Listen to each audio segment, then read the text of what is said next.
వైఎస్ఆర్ కాంగ్రెస్ పార్టీలో సరికొత్త ఆందోళన ప్రారంభమైంది.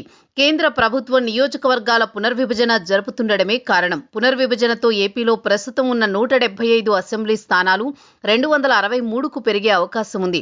మరోవైపు పార్లమెంటు స్థానాలు 25 నుంచి 38 వరకు పెరిగే ఛాన్స్ ఉంది. రాష్ట్రంలోని ప్రధాన పార్టీలు ఇప్పటి నుంచి లెక్కలు వేసుకోవడం మొదలుపెట్టారు. అయితే ఇప్పుడున్న పరిస్థితుల్లో నియోజకవర్గాల పునర్విభజన అనేది టీడీపీ కూటమికి ఒక బ్రహ్మాస్త్రం. నియోజకవర్గాల సరిహద్దులను మార్చే క్రమంలో అధికార పార్టీల అభీష్టానికి ప్రాధాన్యత ఉంటుంది. ఈ లెక్కన కేంద్రంలోనూ ఎన్డీఏ ఉంది, రాష్ట్రంలో అనుబంధ కూటమి ఉంది. ఖచ్చితంగా వైఎస్ఆర్ కాంగ్రెస్ పార్టీకి బలమైన నియోజకవర్గాలపై కూటమి ఫోకస్ పెడుతుంది. రాజకీయంగా అది కనిపిస్తున్న దృశ్యమే. 2009లో వైఎస్ రాజశేఖర రెడ్డి హయాంలో డీలిమిటేషన్ ప్రక్రియ గుర్తుకు తెచ్చుకుని వైఎస్ఆర్ కాంగ్రెస్ పార్టీకి నిద్ర పట్టగడం లేదు. నాడు కాంగ్రెస్ పార్టీకి డీలిమిటేషన్ ఎంత మేలు చేసిందో ఇప్పుడు కూటమి ప్రభుత్వంలో సైతం అదే పరిస్థితి ఉంటుందన్న అంచనాకొచ్చింది వైసీపీ.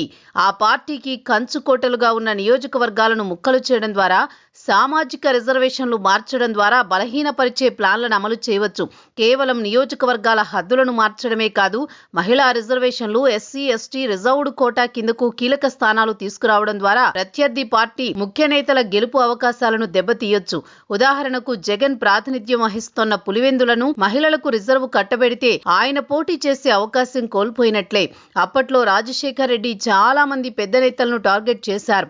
ఉత్తరాంధ్రలో ఎర్రనాయుడు, కళా వెంకట్రావు కుటుంబాలకు ఇబ్బందులు తెచ్చిపెట్టింది డీలిమిటేషన్. వారే కాదు, రాష్ట్ర వ్యాప్తంగా పదుల సంఖ్యలో చంద్రబాబు సన్నిహిత నేతలు రాజకీయంగా ఇబ్బంది పడ్డారు.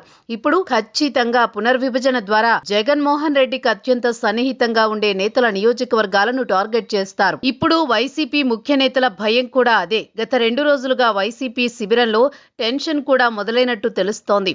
రాజకీయ నిర్ణయాలు తీసుకోవడంలో చంద్రబాబుది అందవేసిన చెయ్యి. ఖచ్చితంగా ఈ డీలిమిటేషన్ ప్రక్రియను కూటమికి అనుకూలంగా మార్చుకోగలరు.